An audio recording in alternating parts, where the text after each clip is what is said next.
Hey, good evening, guys. Welcome to Poetry Corner, and thank you for visiting me here. Now we're going back to Topsy Tickletown, guys. Wombleton News, a roving reporter, Davy Snow. Let's get over to Topsy Tickle.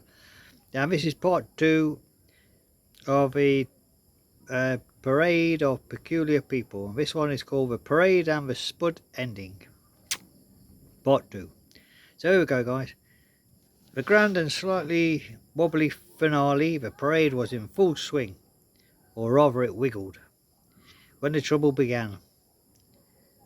Sir Stumblepants marched proudly at the front, holding the banner of brilliantly bonkers bravery. Brilliant, I can't say the word, guys. Sir Stumblepants marched proudly at the front, holding the banner of brilliantly bonkers bravery, upside down, of course. Princess Gigglepants trotted behind him, tossing glittery giggles in the air, which floated upwards like pink bubbles and popped with a tiny tee-hee, hee-hee-hee. Captain Wobbleboots tried to keep in time with the marching band, but every step made his boots wobble left and right, and sometimes in directions not known to science. Madame Tilly-Tock kept rhythm with her 12 alarm clocks chiming slightly off beat. It was perfect, beautiful chaos. And then a potato rolled onto the road. Not an ordinary potato, not even extraordinary potato, it was a spud. Round, brown, mildly mysterious, and rolling with incredible purpose. The whole parade came to a stop. "Stop the trombones!" shouted Professor Fumblepops. The trombones immediately and obediently stopped. One fell over. The spud rolled right to the centre of Topsy Tickle Square, paused, and began to glow a warm, buttery gold. Princess Gigglepants said, "Is it magical?" Madame Tillytock's clock all ticked louder at once. "Oh dear, that is a destiny spud. Very rare, very dramatic." Stumpants looked at it solemnly, and I think it wants to say something. Everyone leaned in. The spud trembled, it wiggled, it vibrated. Then in a voice surprisingly deep for a potato declared, "I have come to lead the parade." Silence fell.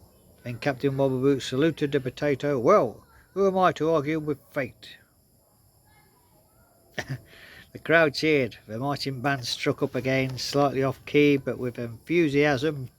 The spud rolled forward with regal determination, leading the parade through the town, while everyone followed, laughing and cheering. Even the moon sneezed dust sparkled provingly above.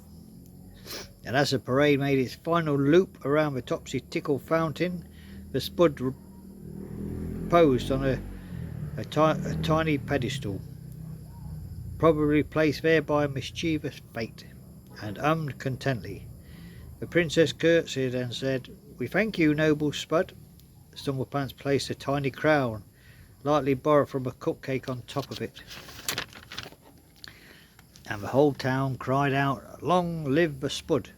Long live the spud! Long live the spud!" Yeah, 3 times they cheered, guys. And as the parade ended in a flurry of confetti, giggles and wobbling boots, Professor Fumblepop dabbed his eyes. "I do believe this has been the most inspiring potato I've ever met," he said as he sniffled. And that was the end of a silly story, a proud story, and a spudtacular story. So there you go, guys. That's the end of Topsy Tickletown, the Parade of Peculiar People, and the spud. So next, the spud is still hanging around Topsy Tickletown because the next chapter is called "The Spud Speaks Again."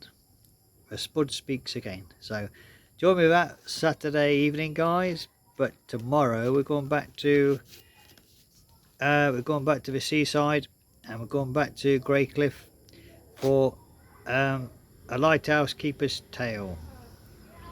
It's going to be chapter 9, guys. Lorna and Davy Snow, and it's called "A Night of Quiet Promise." Ooh la la. So let's see what that's all about, guys. Anyway, guys, I hope you enjoyed the the Topsy Tickle Town, the parade and the spud ending.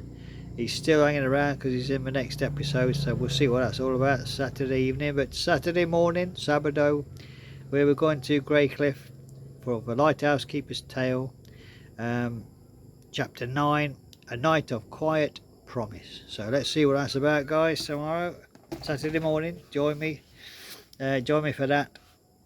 Until then, guys, thank you for joining me in Poetry Corner, and have a lovely evening. It's a weekend tomorrow.